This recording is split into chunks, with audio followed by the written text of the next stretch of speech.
से आज बात करनी ही पड़ेगी, चाहे कुछ भी हो। बकुल से बात करनी ही पड़ेगी।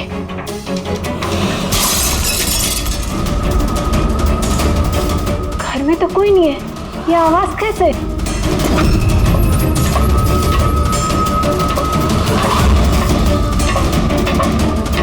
कीर्ति, बकुल, तो कुछ बोलता क्यों नहीं है? कीर्ति,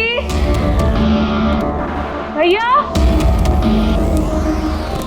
कीर्ति,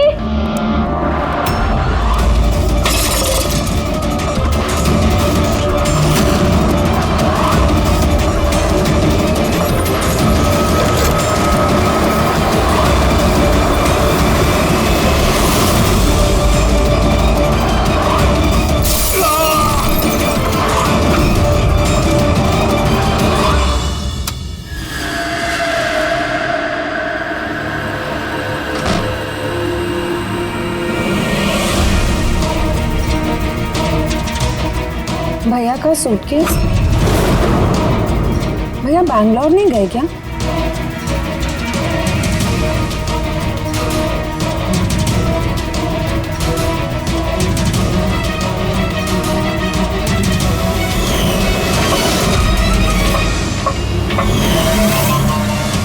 भाभी भी वापस आ गई।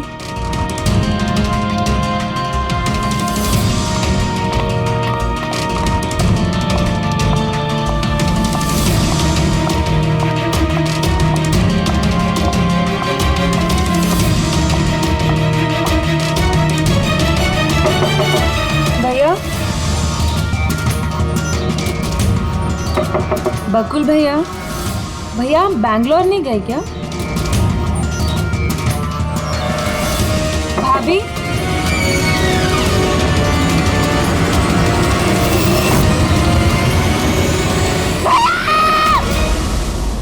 देखो कीर्ति, ये खून का मामला, एक बार फिर से सोच लो, क्या तुमने जो कुछ भी कहा वो सच है?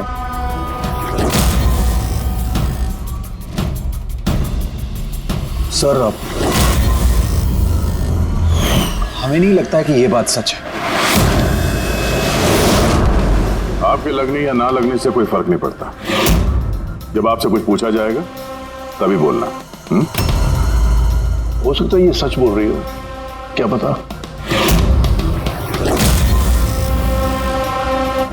मैं पागल नहीं हूँ, मैं होश में हूँ। मैं कह रही हूँ ना आपको कि आशिका भाभी ने खुद ही बोला है कि उन्होंने बकुल भैया का खून किया है। भाभी! भाभी! भैया! आशिका भाभी! भाभी! भाभी! भाभी! भाभी! भाभी! थैंक गॉड भाभी! भाभी! भाभी! ये सब हुआ कैसे? किसने किया ये सब भाभी? मार गया बकुल। किसका खत्म? हाँ, मार दिया। मार दे। सिर्फ मार दिया ये कहने से साबित नहीं हो जाता कि उसी ने बकुल को मारा है। ये भी हो सकता है कि वो कुछ और बोलना चाहती है। हाँ?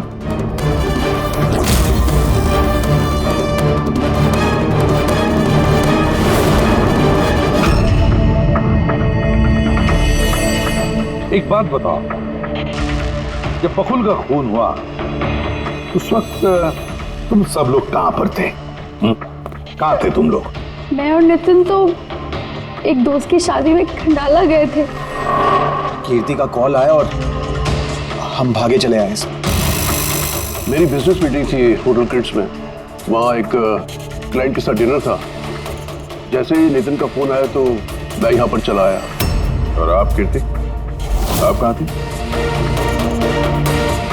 मैं बाहर गई हुई थी। कीर्ति बाहर गई थी, चाचा जी क्लाइंट के साथ मीटिंग में थे और आप दोनों खंडाला गए थे।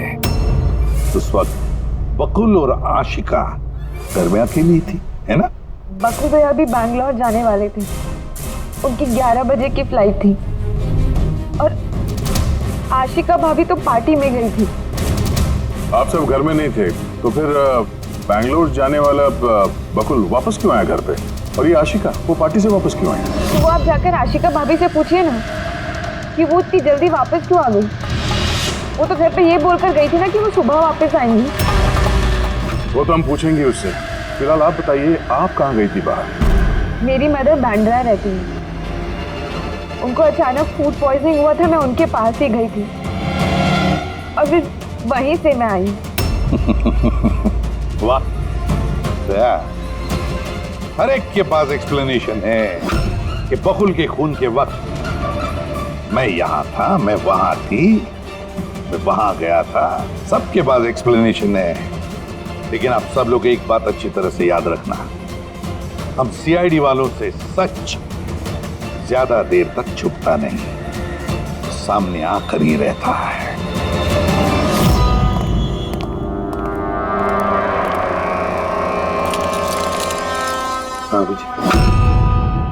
पूरी बॉडी में कांच के टुकड़े घुसे हुए थे। ह्यूमन टेस्ट भी किया सर। यहाँ पे जो खून है इसके अलावा कहीं भी खून नहीं है। एक काम करो, घर की अच्छी तरह से तलाशी लो, देखो कोई ना कोई सबूत जरूर मिलेगा, है ना?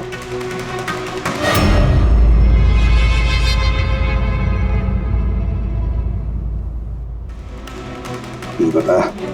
सर, इनका कहना है कि इन्हें कुछ भी याद नहीं। कुछ भी याद नहीं? आशिका,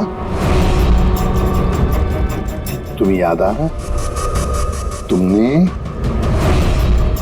कीर्ति को होश में आने के बाद कुछ बताया था? याद करो। मुझे कुछ याद नहीं आ रहा। याद करने की कोशिश करो। कीर्ति कह रही थी कि बकुल का खून तुमने किया, ऐसा तुमने खुद उसको बताया। कीर्ति इल्जाम लगा रही है मेरे पे। बकुल को मैंने नहीं मारा।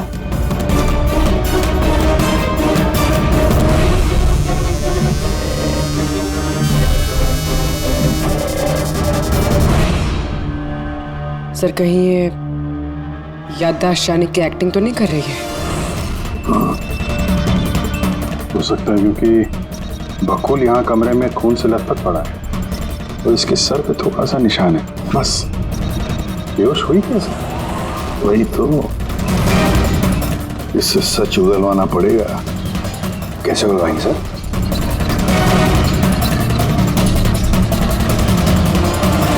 सच उगलवाएंगे नार्को टेस्ट से।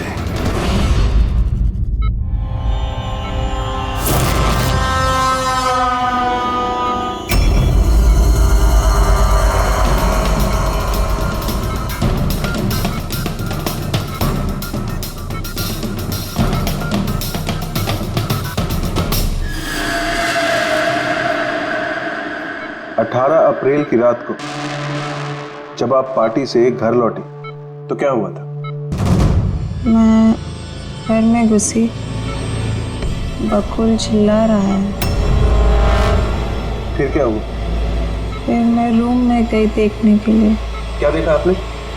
मैंने देखा कि जैसे ही मैं अंदर गई तो मैंने देखा बकुल वहाँ पे है, उसके पीठ से खून निकल रहा था। मैंने वहीं पर एक लड़की की लाश पड़ी हुई देखी। मुझे गुस्सा आया और मैंने वहाँ पड़ा एक कांच को उठाया।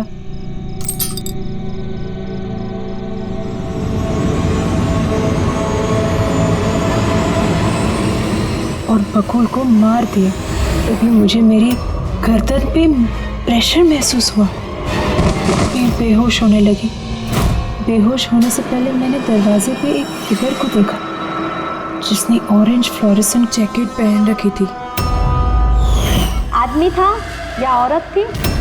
आदमी। ओके, फिर क्या किया उसने?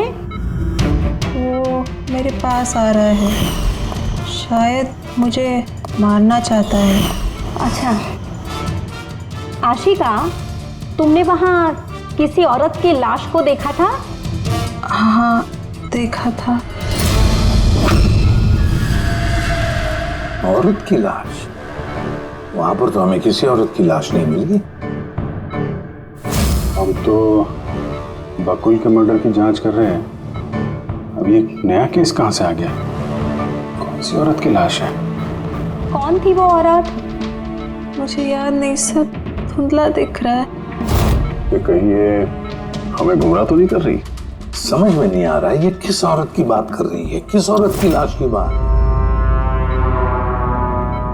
आशिका, तुमने बकुल को क्यों मारा?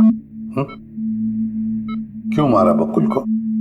ठीक ही हुआ कि वो मर गया। वैसे भी जिंदा रहता तो मैं सड़कों पे धक्के खाती। क्यों? सड़कों पे धक्के क्यों खाते? बदचलन साबित करना चाहता था, तलाक चाहता था मेरे से।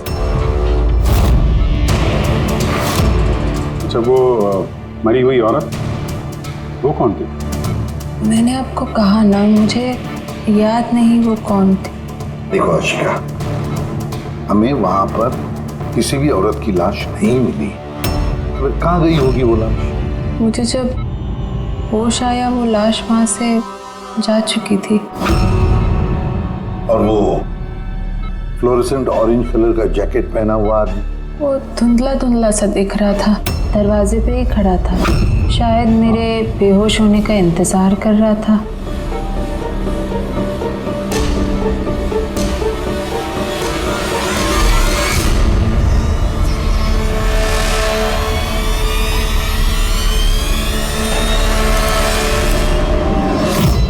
अभी तो आशिका वही बोल रही है जो उसे अच्छा लगता है, मगर टेस्ट में उसने सब कुछ सच सच बोला है। Thank you. सर, अगर इसने नार्को टेस्ट में सच बोला है तो हमें उस मरी हुई औरत के बारे में पता करना पड़ेगा। लगता है क्राइम सीन पर दोबारा जाना पड़ेगा। अच्छी तरह से फिर से चेक करते हैं, कोई ना कोई सबूत तो मिलेगा ही मिलेगा। सर, ये मशीन कोई स्पेशल मशीन है? ये मशीन छोटे से छोटा सबूत ढूंढने में भी सक्षम है, जैसे कि माइक्रोब्स जो अक्सर धूल में मिल जाते हैं। और ये जो मशीन है ना, इस कमरे में छोटा से छोटा जो डस्ट पार्टिकल होगा ना, छोटे से छोटा, उससे उस जैकेट वाले आदमी का पता बता देगी जो इस कमरे में मौजूद था। बहुत बढ़िया।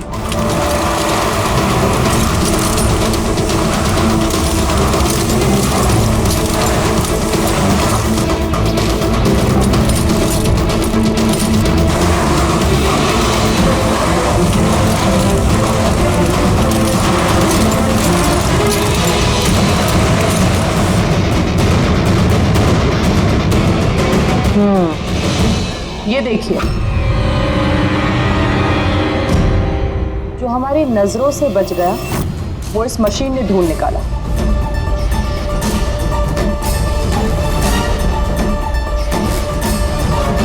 ये तो कोई नाखून लगता है। वो भी नेल पेंट लगा हुआ, डेफिनेटली कोई औरत का है। मगर सर, यहाँ कैसे? शायद भागा दौड़ी हाथापाई में किसी चीज से ठोकर लगी होगी और नाखून यहाँ पे रह गया। घर वालों का पता करो, इनमें से तो किसी का नहीं।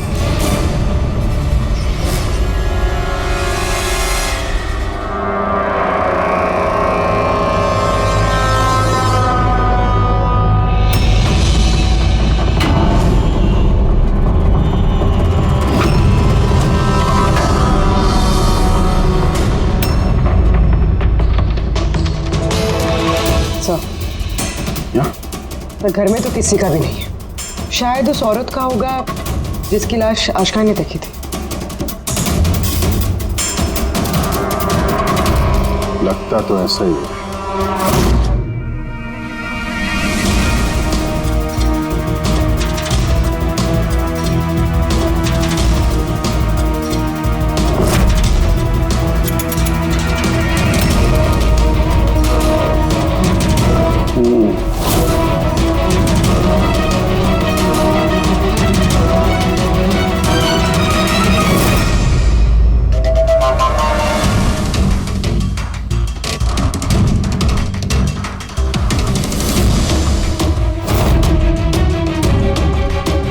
जेब में हाथ है करेगा। राइट। क्या पता चला इस नाखून का किसका है ये? सर, नाखून का डीएनए किसी भी फैमिली मेंबर से मैच नहीं हुआ।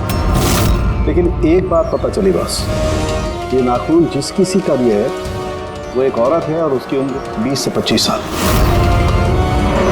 20 से 25 साल की औरत। और एक बात, हाँ,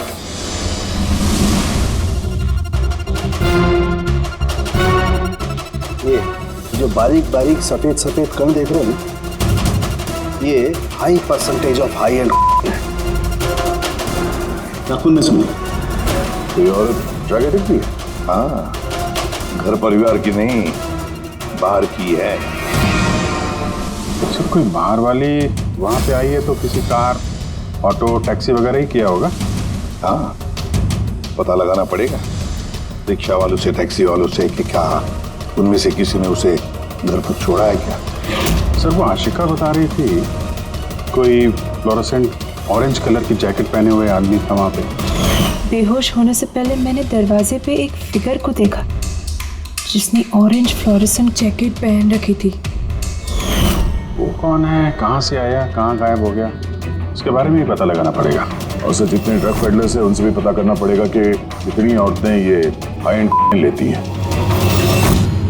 अभिजीत, एक काम करो, रिक्शा वालों से, टैक्सी वालों से पता लगाओ क्या किसी ने इस औरत को घर पर छोड़ा था क्या, और मिसिंग पर्सन रिपोर्ट भी चेक करो। बताया जाओ, शहर में जितने भी ड्रग पेडलर्स हैं ना, सबसे जाकर पूछताछ करो। देखो क्या वो किसी ऐसी औरत को जानते हैं जो हाई क्वालिटी इस्तेमाल करती है, और हम जाकर उन घर वालों से मिलते हैं, देखते हैं क्या कर रहे थे, कहाँ गए थे इस हादसे के वक्त।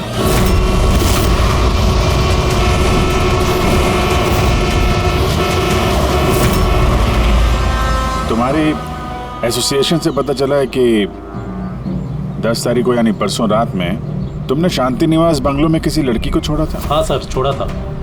कितने बजे की बात है? सर, लगभग 1 बजे की बात है, उसी बंगलो में। सर, बहुत नशे में थी वो और बार बार अपने हस्बैंड को गाली दे रही थी। अच्छा। जी सर।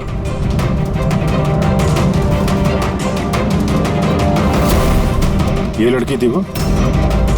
हाँ सर, यही थी वो। वहाँ बंगलो के आसपास कुछ गड़बड़ लगी क्या? नहीं सर, गड़बड़ तो कुछ नहीं लगी, सब कुछ नॉर्मली था। और एक कार खड़ी थी, एक बाइक, और सर एक गार्बेज वैन भी था। Garbage van? जी sir. Sir sir sir sir sir sir, मैं भी एक लड़की को परसों शांति निवास बंगलो के बाजू में छोड़ा था। कितने बजे? सर, यही कोई 12:30 बजे के आसपास। और तुमने 1 बजे छोड़ा था? जी सर। ये लड़की थी वो? नहीं नहीं सर, ये लड़की नहीं थी। तो इसको तुमने 1 बजे छोड़ा और 12:30 बजे जिस लड़की को छोड़ा था उसको दोबारा देखोगे तो पहचान जाओ? एकदम सर, बरोबर पहचान लेगा। गुड। सुनो, तुम लोगों से जो भी सवाल पूछा जाएगा उसका सही सही जवाब चाहिए। जरा सा भी झूठ बोला ना तो बड़ी मुसीबत खड़ी हो जाएगी, समझे? सर, झूठ बोल के जान आफत में नहीं डालनी हमें। तो फिर बताओ, जिस दिन बकुल का खून हुआ उस दिन क्या चेतन तुम्हारे होटल में था? जी सर, वो होटल में थे और उन्होंने सारा समय क्लाइंट के साथ बिताया। उन्होंने क्लाइंट के साथ डिनर भी किया। अच्छा, तो ठीक है, क्लाइंट के सारे डिटेल्स चाहिए हमें, और उस दिन का सीसीटीवी फुटेज भी। शीना, कीर्ति की माँ को फूड पॉइजनिंग क्यों हुई? खाने में क्या मिलाया था? मैंने तो कुछ भी नहीं मिलाया था। आंटी जी तो बाहर गई हुई थी। जब वो वापस लौट के आई उनकी तबीयत खराब थी। सर, नितिन और सिया दोनों सारा दिन शादी में ही थे। पूछे भी नहीं बता रहे। रट्टा मार के आए हो क्या? नहीं मैम, जो सच्चाई है वही बता रहा हूँ। 11 बजे फंक्शन बंद करा दिया था हमने। उसके बाद में नितिन और सिया वो लोग कहाँ गए? फिर वो दोनों अपने रूम में चले गए सर।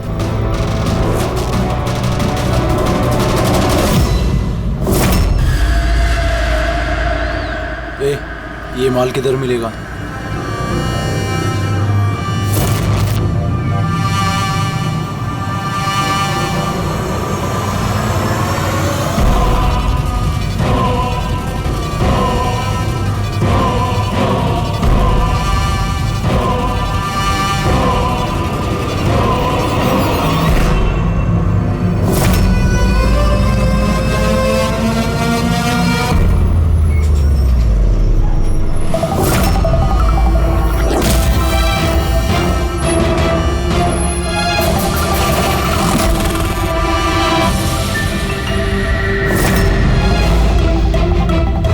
माल चाहिए। मिलेगा। कितना चाहिए और पेमेंट कैसे करेगा? पेमेंट माल इस्तेमाल करने के बाद। माल इस्तेमाल करने के बाद। भागने के बारे में ना सोचना भी मत। मेरे पास हर एक क्लाइंट की ना कुंडली है, कुंडली, और उस कुंडली में लिखा है कि मेरा क्लाइंट ओवरडोज से मरेगा या मेरी बंदूक की गोली खा के। मगर तेरी कुंडली में लिखा है जेल जाना। उन सब औरतों के फोन नंबर चाहिए हमें जिन्हें तुम ड्रग सप्लाई करते हो। जल्दी लाओ।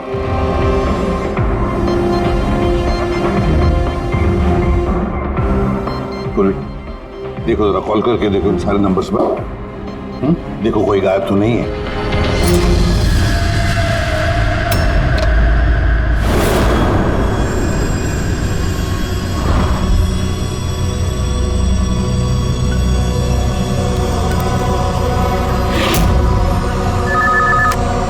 हेलो। हाँ जी, मैं सोनारिका से बात कर सकती हूँ? देखिए मैम, सोनारिका जो है 2 दिन से यहाँ काम पर नहीं आ रही है। क्या? और इसकी वजह से हम लोग भी परेशान हैं। 2 दिन से? ठीक, thank you. Sir, sir diary में जो फोटोज थी उनमें से ये वाली लड़की गायब है। इसका नाम सोनारिका है और ये एक बार में काम करती है। हाँ। 2 दिनों से गायब है। ये सोनारिका, ये तुम्हारी क्लाइंट है? हाँ सर। इसी लड़की को छोड़ा था तुमने? हाँ सर, यही थी, यही थी। आशिका ने इसी को देखा होगा। बकुल के परिवार वालों को अंदर देख रहा हूं। जरा ध्यान से देखिए ये फोटो। ये वो लड़की है जिसकी लाश आपके घर से मिली थी। आप लोग जानते हैं सर? हाँ? नहीं सर। मैंने देखा है इसे बकुल भैया के साथ 2 महीने पहले। बकुल भैया के साथ 2 महीने पहले? कहां पर देखा था? एक होटल के बाहर, और भैया ने कहा कि ये उनकी क्लाइंट है। अच्छा, एक ड्रग एडिक्ट बार में काम करने वाली लड़की के साथ बकुल था, पर इनसे झूठ बोल रहा था कि क्लाइंट है। क्यों झूठ बोला उसने?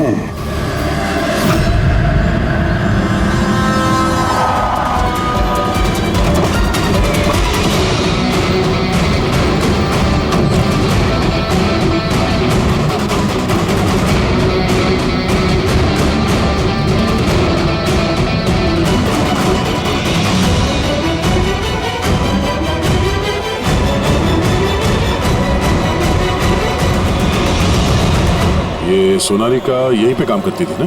जी हाँ, यहीं काम करती है। आप लोग कौन? सीआईडी। सोनारिका का खून हो गया। क्या? इसीलिए वो 2 रात से यहाँ काम पर नहीं आ रही है। हाँ, मगर हमें उसकी लाश नहीं मिली है। और इसके साथ साथ ये बकुल नाम का आदमी है, इसका भी खून हुआ। हम ये जानना चाहते हैं कि सोनारिका का इस बकुल के साथ क्या संबंध है? संबंध के बारे में तो नहीं पता, लेकिन हाँ, ये आदमी कभी कभी हमारे बारे में सोनारिका को लेने आता था। फिलहाल आपको इसके बारे में ज्यादा जानकारी तेजी ही दे सकती है साहब। ये तेजी कौन है? सर, ये है तेजी। तेजी, सोनारिका तुम्हारी दोस्त थी। ये बताओ कि इस आदमी के साथ सोनारिका का क्या संबंध है? सर, सोनारिका का बकुल के साथ अफेयर चल रहा था। बकुल उसके सारे रईसों वाले खर्चे उठाता था, पर उसको हमेशा बकुल से कुछ ना कुछ शिकायतें रहती थी। कैसी शिकायत रहती थी? वो कहती थी कि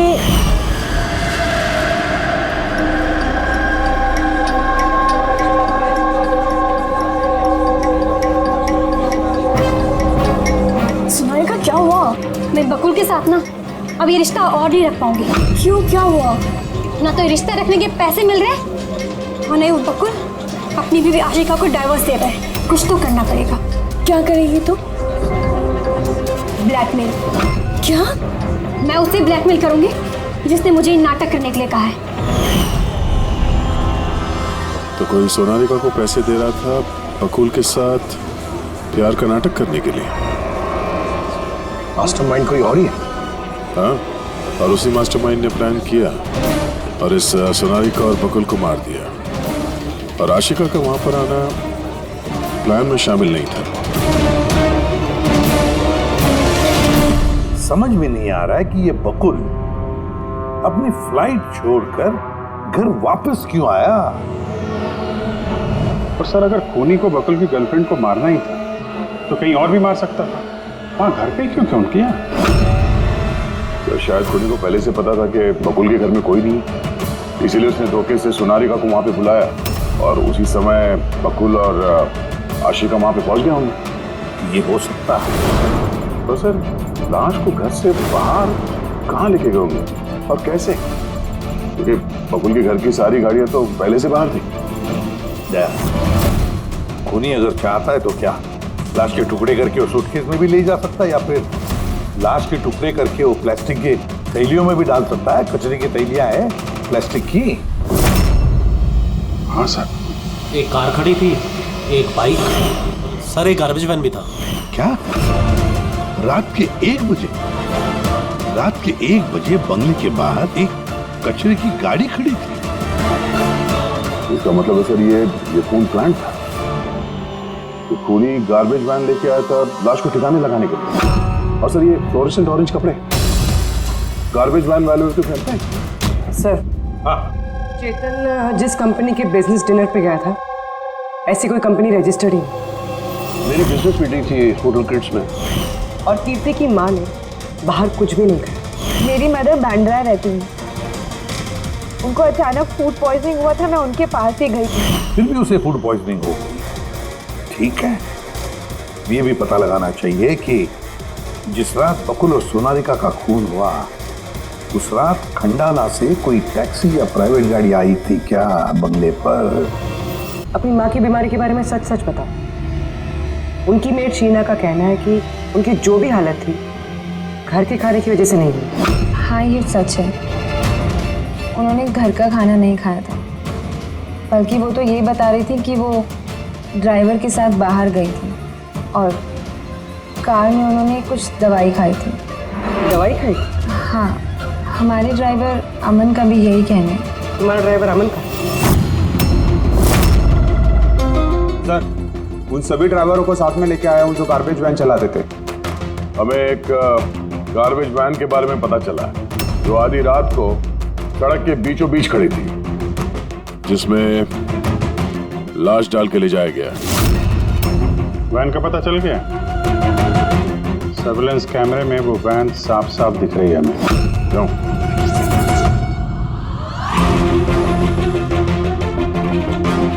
तुम हो ना उस वैन के ड्राइवर? नहीं सर, मुझे कुछ नहीं पता। मेरा भाई लेकर गया था सर उस वैन को। अब वो उसे कहाँ लेकर गया था और क्यों लेकर गया था मुझे कुछ नहीं बताया सर उसने। फोन लगा उसका? जी सर।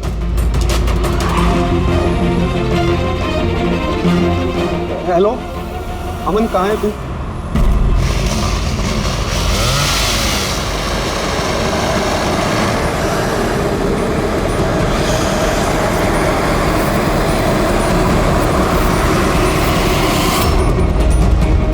क्या भाई, कैसा है?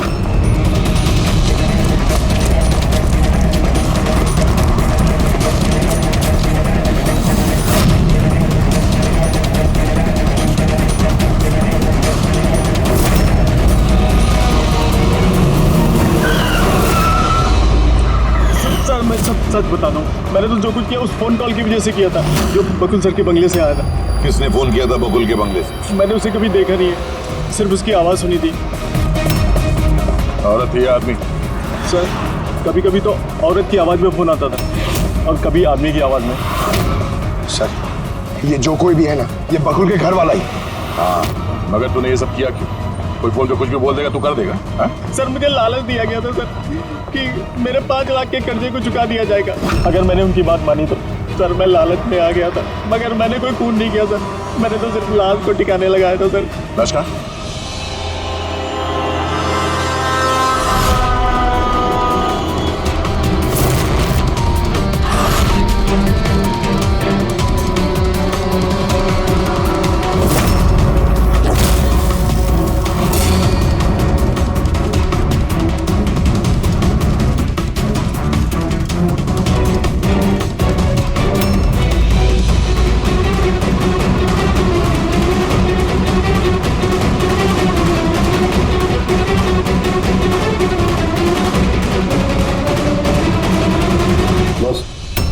इस लड़की का गला घोटा गया है, शायद इसी से इसकी मौत हुई है। तो इसीलिए सोनारिका के खून का कोई भी निशान नहीं था क्राइम सीन पर।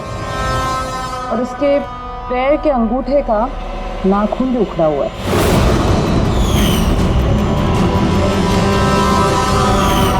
और सर ये क्या है, ये पीला पीला पार्टिकल? यही तो इस केस की सबसे अहम कड़ी है। चलिए खड़े हो जाइए सर, उठिए। और कितनी पूछताछ करेंगे आप लोग? सब कुछ तो बता दिया हमने। इस बार कोई पूछताछ नहीं होगी, आप सभी का नार्को टेस्ट होगा।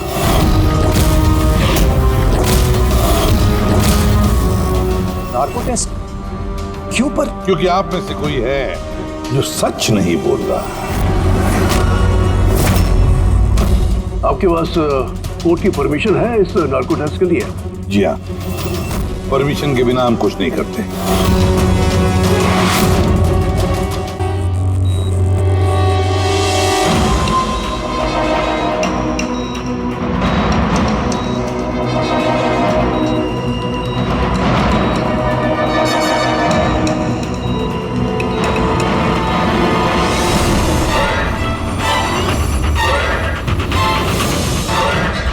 नींद आ रही है? जो मैं आपको बोलूंगी उसका सही सही उत्तर दीजिएगा, ठीक है? सोनारिका को जानती हो? हाँ बकुल का अफेयर था सोनारिका के साथ, ये भी जानती है आप? हाँ, मुझे दोनों पे शक था। क्या आशिका ने सोनारिका का खून किया है? आशिका जानते नहीं थे सोनारिका को, तो खून कैसे करेगी? अभी आपको नींद आ रही है? हाँ। सोनारिका को जानते हो? नहीं। बकुल का अफेयर था सोनारिका से, ये जानते होंगे आप? नहीं। क्या आशिका ने सोनारिका का खून किया है?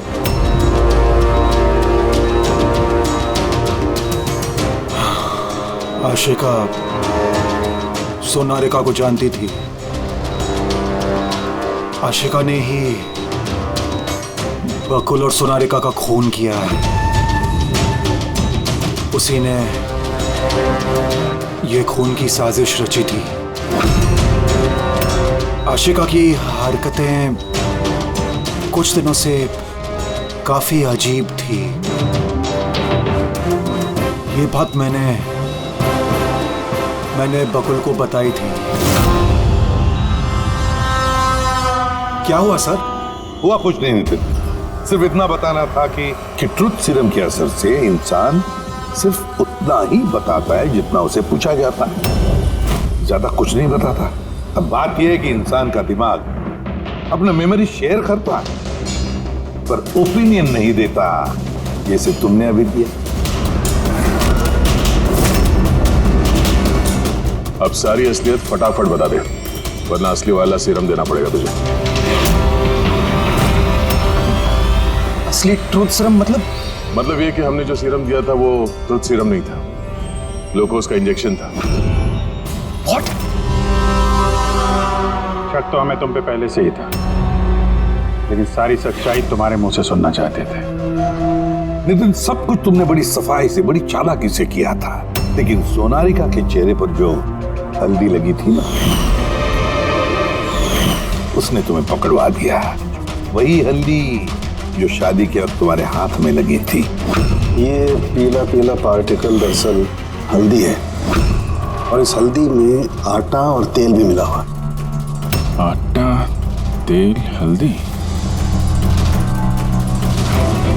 चेहरे पे हल्दी नहीं है, सिर्फ यहाँ कदम के पास।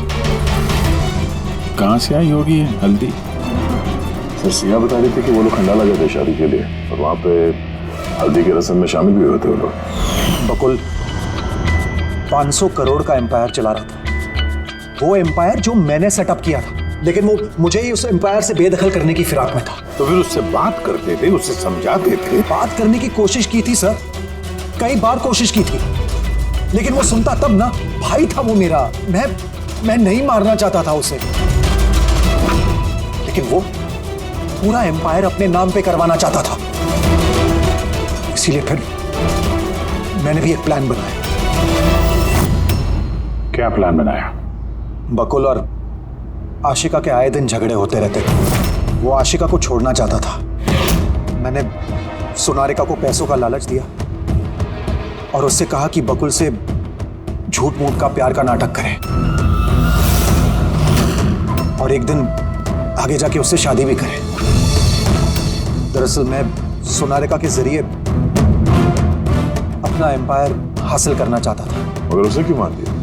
वो तो तुम्हारा साथ दे रही थी। शुरू में सर, लेकिन बाद में उसने मुझे ब्लैकमेल करना शुरू कर दिया। और इसलिए तुमने सोनारिका को धोखे से घर बुला लिया? हाँ सर। उस रात मैंने ऐसी सिचुएशन क्रिएट की जिससे कि सब लोग घर से बाहर रहे। मैं भी सिया के साथ खंडाला चला गया और जैसे ही सिया ने दवाई ली और सो गई, मैं फौरन टैक्सी पकड़कर यहाँ आ गया और अमन को बुला लिया। सोनारिका के घर पहुंचते ही, देखो सोनारिका, मेरी बात समझने की कोशिश करो। अगर बीच रास्ते में तुमने मेरा साथ छोड़ दिया तो मेरा पूरा प्लान चौपट हो जाएगा। हो जाए प्लान चौपट, मुझे कोई फर्क नहीं पड़ता। और वैसे भी मुझे उस बकुल में कोई इंटरेस्ट नहीं है और ना ही मैं उससे प्यार करती हूँ और ना ही मैं उससे शादी करना चाहती हूँ।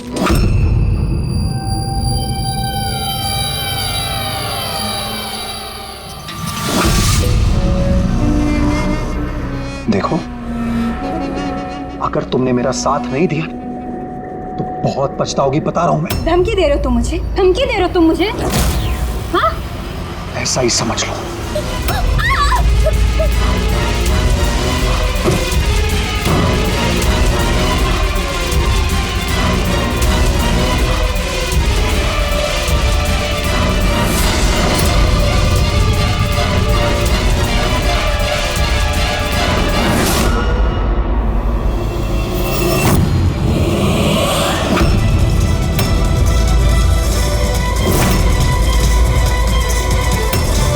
भैया बकुल, ये क्या किया आपने? ये सोनारिका मुझे फंसाना चाहती थी। मैं पुलिस को बुलाऊंगा। बकुल बकुल बकुल बकुल!